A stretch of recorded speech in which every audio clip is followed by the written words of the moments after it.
Hey, how's it going in the studio? I'm gonna be continuing the series where I'm gonna be covering next company that would be Unilever, a consumer goods company with diverse product range. Uh, One of the best performing companies up there currently within UK.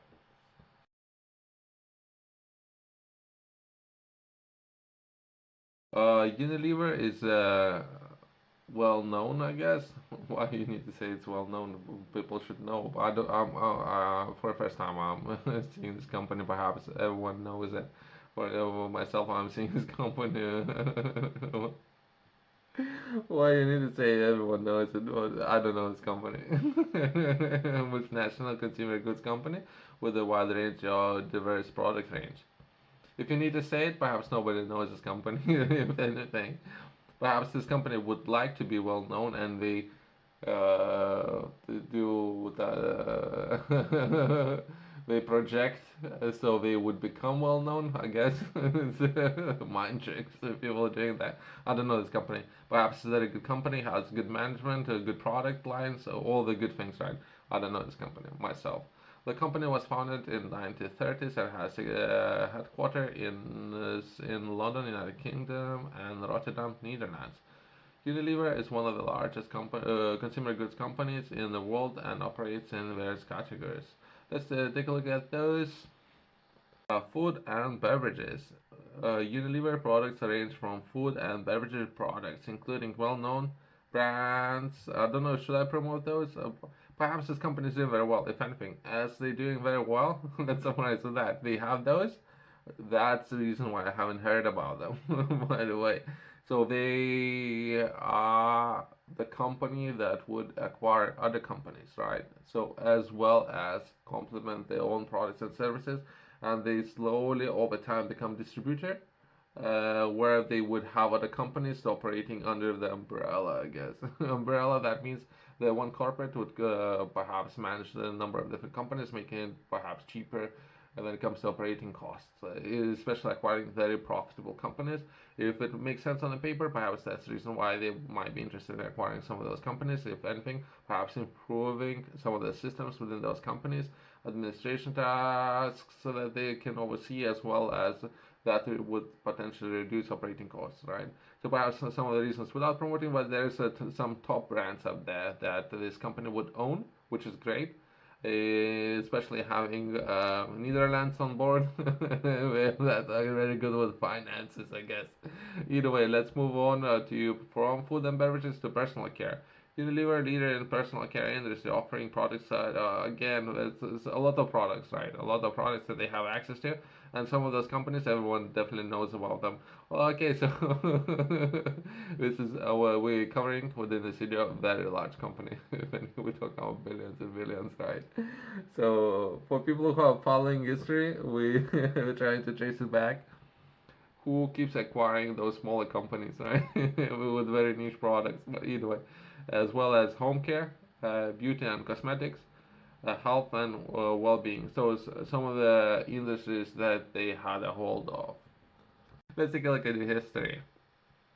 Unilever story began in 1930s. Then the British soap manufacturer Lever Brothers and the Dutch margarine producer Margarine Unie, that's the name of the company, merged to form a single company known as Unilever.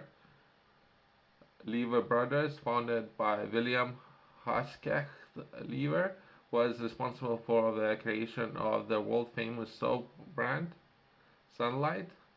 Margarine Uni, one of the other hand, was leading producer of margarine and edible fats. Okay. Uh, there are three different types of fat. People might know of that depending on the sources, right? It come from the meat products, it come from the fish products, as well as it can come from uh, plants, right? So three different types of fat that people, some people might know of that one. If not, perhaps worth taking a look at that. No, either way. This merger marked the birth of Unilever, a global powerhouse in consumer goods and overall sector. So overall, so this is how they got started, as well as, if anything, as your business grow, you might find it, especially building things, the bigger you would think. Any takeaways from this video? I don't know. So I'm looking to cover some of those companies, but I'm not giving enough credit to some of those companies based on how little information with how little time I have to share, right? So if any takeaways from the people who are actually watching this video, right, when it comes to setting up their company, sometimes it's a lot easier to acquire a number of companies, and you would find it a lot easier than with everything, right? When it comes to perhaps managing a number of buildings, right? So you acquire 20 buildings and acquire a property management company, right? So they can oversee all those 20 buildings. Then you would find it more profitable and easier to do. So the same goes with acquiring those companies. So they have started. So from there, they perhaps went to acquiring a number of companies and setting up operational staff so they can oversee all the companies. Easy peasy. Let's take a look at some of the core values. There are 5 of core values that I managed to find, but again, depending on the time, sometimes they might be, some of those companies might be interested in restructuring some of those core values, depending on what companies they might be interested in acquiring, as well as the time, as well as operational staff, and how well those companies are performing. There could be a million reasons, right? Currently, information that I managed to find was sustainability, based on the many countries and some of those goals that the countries are setting, as well as some organizations might be interested in setting similar targets for their own operational staff or administrational staff. Sustainability: Unilever is committed to sustainable business practices. They aim to reduce the environmental footprint by improving the environmental and social impact of their products. If anything, I don't know if this company is looking at packaging solutions, as well as that could potentially add value to the overall company, even to solving this problem, right? They can add a lot of value, as well as it would be better for environment. Social responsibility. Company takes social responsibility seriously, focusing on promoting well-being, reducing inequality, and positively impact their communities in within all where the company operates, which is great. Social responsibility, and more companies should pay more responsibility within those areas, whichever way possible, right? Supporting perhaps local communities, that's one way to look at it. Innovation: Unilever is known for its innovation of product development and manufacturing processes. The continuous strive to create products that are not only appealing but also environmentally friendly. So the overall innovation, and perhaps they are allocating some percentage of the overall budget in the research and development and innovation constantly, and they're staying on top of things, right? And not getting too comfortable. I guess that's one way to look at it, or approach of looking at philosophy and how those companies are operating. Diversity and inclusion. There's a I don't know if I could say it, but there's a lot of pressure. So I feel the same pressure, I guess, as the same as some of the companies out there. Coming from different organizations when it comes to diversity and inclusion, where a lot of business would be pressured to pay more attention at that. Not necessarily they would care. Perhaps most of the business would hopefully like to make some profit from everything what they're doing. So perhaps that would be main focus. But there's a lot of pressure to focus more and more, especially in today's business world, on diversity and inclusion. So myself, if anything, for people who haven't ventured into starting their own company, they would feel that pressure as well. So brace yourself. Diversity and inclusion. Unilever fosters diversity and inclusion in its workforce. They believe that diverse team leads to more creative and effective solutions. Hopefully, that's the idea behind it. Hopefully, it does. Let's take a look at factual data. If it actually does, if it does, great. Customer-centric approach. Unilever places strong emphasis on understanding customer needs and preferences, allowing them to tailor their products to specific markets and to overall democratic. So overall, so then they perhaps having a system in place. If any people out there who would like to take more or pay more attention on how to build some of those systems, right? So within the system, that you need to have a step where it would be based on the feedback, right? So you need to build in feedback loop. Feedback that would be perhaps when you're launching any product or services. Within the feedback loop, you would have a lot of feedback coming from people who are actually using your products or services, and they can offer a lot of feedback how this product services are performing, so you can constantly develop that product and services that would solve the problem in the best possible way. So you can receive a lot of feedback. So it's something that they are focusing on. Let's take a look at some of the financial details. Unilever financial performance. So again, I don't know how accurate this information is. Do not base any your decisions based on the information that I'm going to be sharing in this video. It's only the information that I had access to, depending on the year when you're watching this video, as well as I'm not entirely sure what year I managed to find this information from. But either way, let's go into more detail, I guess. But don't take any of that information. Do not base any of your decisions based on this information that I'm going to be sharing with you now, right? Unilever's total revenue consistently ranked in the tens of billions of euros in recent years. The annual revenue has exceeded 50 billion. So it seems like company is performing very well. And we're talking about here, so from Netherlands, based in UK, in Netherlands, and they perhaps serving a lot of markets, not necessarily limited to UK's markets, right? So overall, so because either way, so mainly perhaps Europe, same because it's in euros, right? So that means a large percentage of the operations happening. I don't know that much about the organization, but more, a large percentage of all operations are happening in Europe based on the counting profits in euros. Profitability. Company maintains healthy profitability with sustainable net income figures that often reach billions in euros.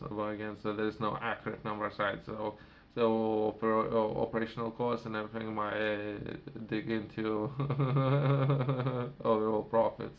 But perhaps they might be interested in introducing new systems in place where people can come in and shop, pick up what they like, and leave, so they can reduce operational costs. Well, hopefully that will come in effect. And those people who right now sitting behind the counters, I guess, they can do something else more fulfilling with their lives if that's something that they're interested in doing.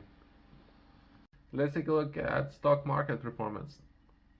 Unilever is publicly traded on various stock exchanges, including London Stock Exchange and Euronext Exchange in Amsterdam, which is interesting. I never realized there are so many different stock exchanges of that. Either way, it's perhaps, if anything, that's my own understanding. So currently, some of those stock exchanges are happening on the paper to some extent. From there, perhaps it's gonna be a new shift where a lot of stock exchanging activities gonna happen on perhaps digital. So perhaps on a computer, web, on different apps. So perhaps there's gonna be a shift, right? As well as where those stock exchanges is gonna be set up. Would it be in Hong Kong, perhaps Shanghai, perhaps New York, London, or perhaps other places like Amsterdam. So it's been traded, so it's great. So if any people are interested or have extra capital, you might be interested in investing in different companies out there. I'm not promoting anything, so but if you are interested, you everyone's a grown up, you can do whatever you want with your money. There are so many different metrics there. I personally cover some of those that I personally believe are important, and this video is already too long to capture someone's attention for 10 minutes. Is challenging already.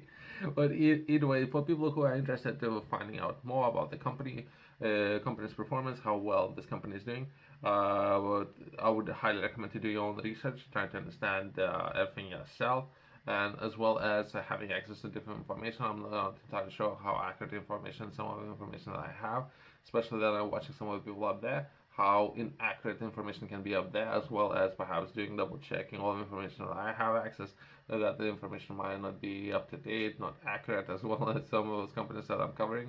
Uh, Very multinational companies within billions, right? So I'm not looking to discredit some of those companies. If anything, it's very hard to build those companies in the first place. Perhaps, if anything, I'm not giving enough credit how hard it is to do some of the work that was required in the first place to build those companies. Take a look at some of the interesting facts. Let's finalize with those. Diverse portfolio. Unilever diverse product range spans over 400 brands with products available in more than 190 countries. This exceeds portfolio, enabling the company to catch the wide array of consumer preferences. 400 brands. So can some people of that looking to set up one company, right? So this company is looking to manage 400 companies. So to say, when it comes to manufacturing, sourcing, everything, all the supply chain that it would be required to develop one company. And this company is just managing 400 of those at least, depending on perhaps it's constantly moving, right? Some of those companies might not be as profitable as the company would like, so they might be interested in selling that and giving it to someone else to operate those companies. Perhaps that would be one way to come about it, as well as perhaps if they're doing very well, they have very good standards, principles, a set of principles. They might be interested in acquiring more companies and run more companies and making that building on top of that, right? Like a sandcastle, I guess, building on top of that. But either way, 400. 400. Pioneering sustainable initiatives. Unilever is the forefront in sustainability. They have set ambitious goals such as making all of the plastic packaging recyclable, compostable, or reusable by 2025. I think it's good that they're doing that. There might be additional cost of switching packaging, as well as I covered in some of my videos where there's a legal framework, what would be required for some of those companies to do, right? So they have agreed to some of the legal framework up there, as well as some of the changes that some of those companies would need to do, especially with current way of doing things and additional cost that would require to make that shift. Perhaps some of the governments might be interested in subsidize that or by requiring business to do anything, right?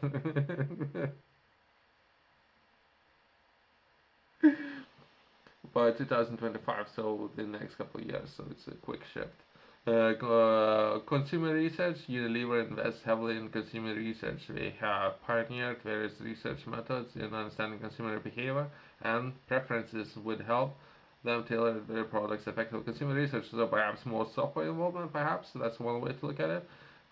Having more data points, collecting more data, as well as use that data to develop their products and services, perhaps. Global reach. Let's move on. I'm not entirely sure.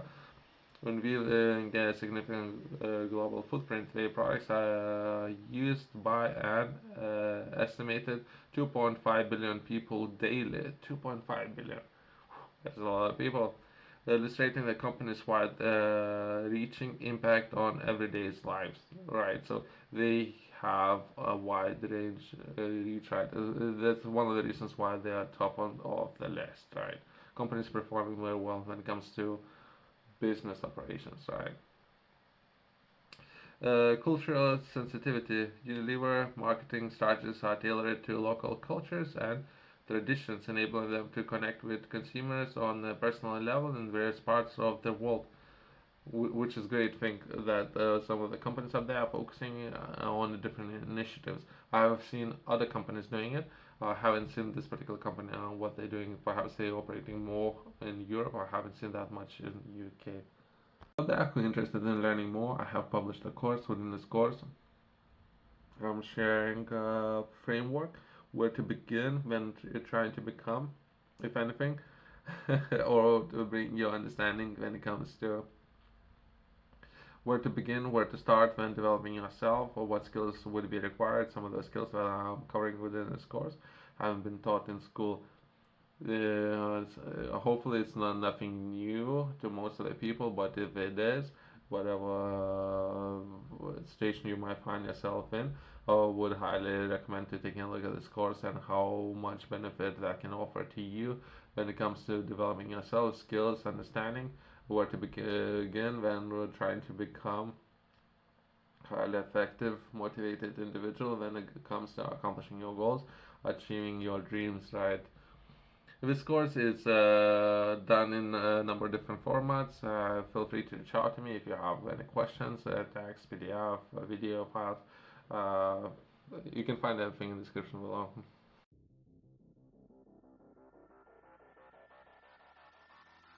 Unilever's remarkable journey throughout history, unwavering commitment to its core values, impressive financial performance, substantial market share across diverse product categories, diligent monitoring of additional performance indicators, and a host of interesting facts collectively illustrate the company's enduring influence and significance in the global consumer goods industry, if anything. So this company is performing very well when it comes to what they can deliver, so what the systems they have built, and overall looking from a business perspective, the company is doing very well. They have to. That's one reason why they are at the top, right? Perhaps a lot of people can learn from what some of the people up there accomplished. If anything, learn and improve on some of the examples there. Thanks for watching. I'll see you in the next one.